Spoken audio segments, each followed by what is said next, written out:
Alright, now that we have our thumbnail set up and we've selected the thumbnail, it's time to set up our image. You can see I've got my mechanical pencil already prepared with my ruler, and put out my ruler just in case. And you can see we've already discussed that how we got to this point, our thumbnails, and selecting the thumbnail that we want. I'm kind of going over the ideas to kind of get a sense of the perspective placed on it. Now I know it's a 2-point perspective grid that I'm going to be working on, so I'm going to draw out a line for the horizon.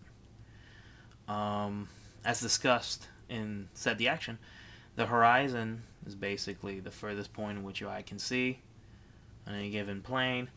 So we're already creating the illusion of a viewpoint or an eye level. Let's decide that this is an eye level shot, even though it would be an eye level shot from the height of air, I would imagine. I'm also throwing out lines from what are going to be my established vanishing points in this scene. Now, if you notice, I haven't really done the blocking for the shot yet. And it's because I want to keep my options open as to how best to block this image out. After I get it pretty much set up in terms of the actual squares and cubes that I'm going to use to represent most of these buildings, then I'll block out the space in which the scene is supposed to take place. Make the panel surrounding it.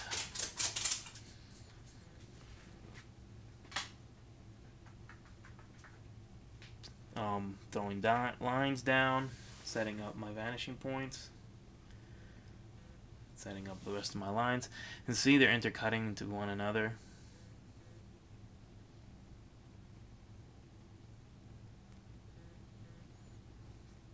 Basically creating a grid.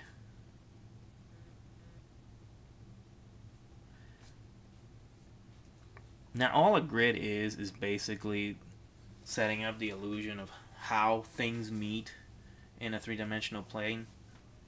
While you're drawing a two-dimensional one, you're just basically creating your space. You can see it almost looks like squared off version of like the Matrix intro almost, or like Tron. But all it is just kind of an idea of how best to represent the floor and the footing that you're going to be putting for these buildings to work. Be afraid to throw as many lines as you need. It's probably going to be a couple even underneath the line. Even though if you look at the shot, it doesn't take the entirety of this space. You have to keep in mind that when you're doing perspective and when you're doing your own grids, it's going to probably be a vanishing point outside of the image itself. You're going to be drawing something that's basically capturing a spot that you're looking at, not necessarily the whole of the vanishing point. This is to avoid those weird bends that happen in the corner of some illustrations. You can see I'm drawing underneath the line just to make sure that I can actually draw the image in full and it makes complete sense. It also takes into account the difference between the perspective on top of the horizon and below it to imitate the vanishing points and the eye level.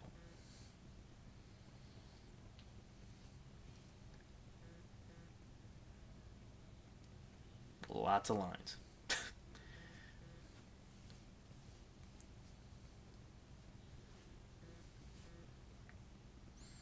I go over a couple more pieces, drawing even more lines out. You want to make sure that your grid is pretty well set up. And then from there, you start measuring out essentially where you want certain pieces to go, how to set up the blocks that you're going to be illustrating within this grid. You start throwing your lines down,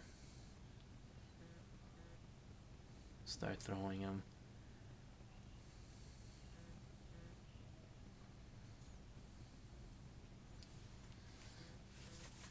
Most everything starts off as basic shapes.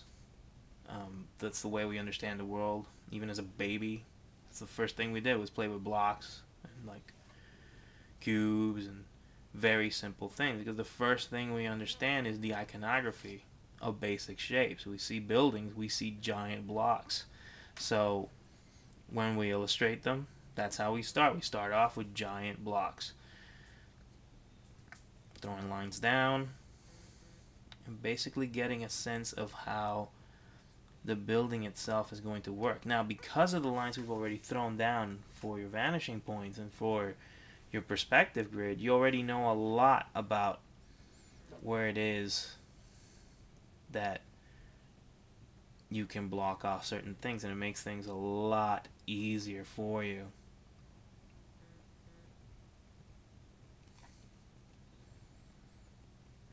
Move things around. It also helps you visualize your blocking pretty quickly.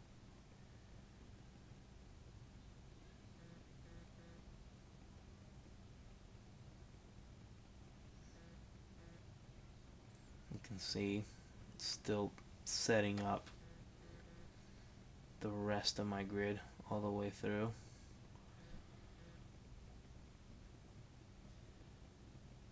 Don't be afraid of the eraser either. Just go in.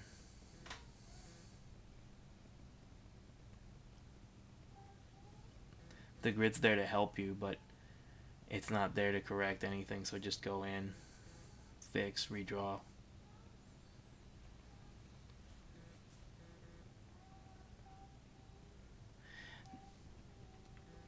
Now already with the little lines that we've drawn out, we already got a sense of distance, foreground, middle ground. You get a sense of like where buildings are, or at the very least where our first two buildings are. And it can match a little bit our grid structure already.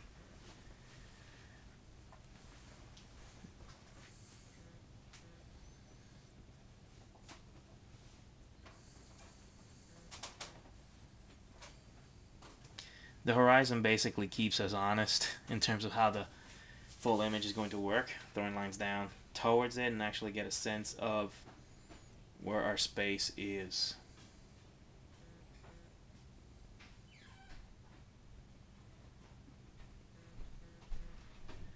Now we move on to the third building in the image.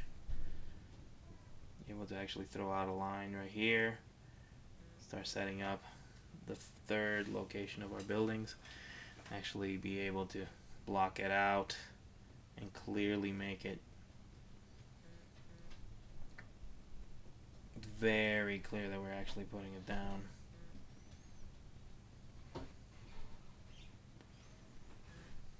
And you can see that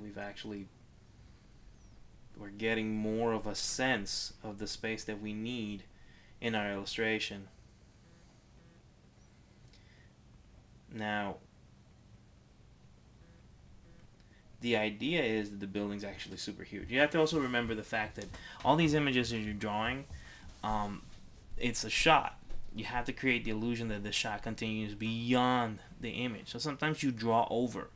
You draw over the size of what it is that's expected from you, simply because when you cut off the sides and when you clean up your corners, it'll feel like there's more building beyond what you've actually drawn. So you get a nice sense of the space throughout. It's important to have effective equipment and the proper tools for any job. Normally, a bigger ruler could also help you out here because of the space allotted and the size of the work that I'm doing. This ruler pretty much works just fine. If I was working on 11 by 17, I might use, like, for example, a T-square or just a larger ruler, but this one works pretty well for what we're doing here. And also sometimes it's beneficial to work with smaller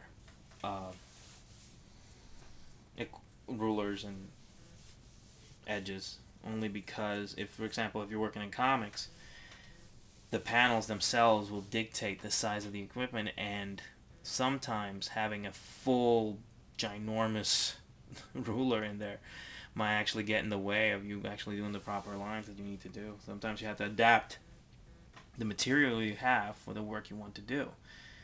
Now, as you can see, here is my grid. here's the blocking for this piece.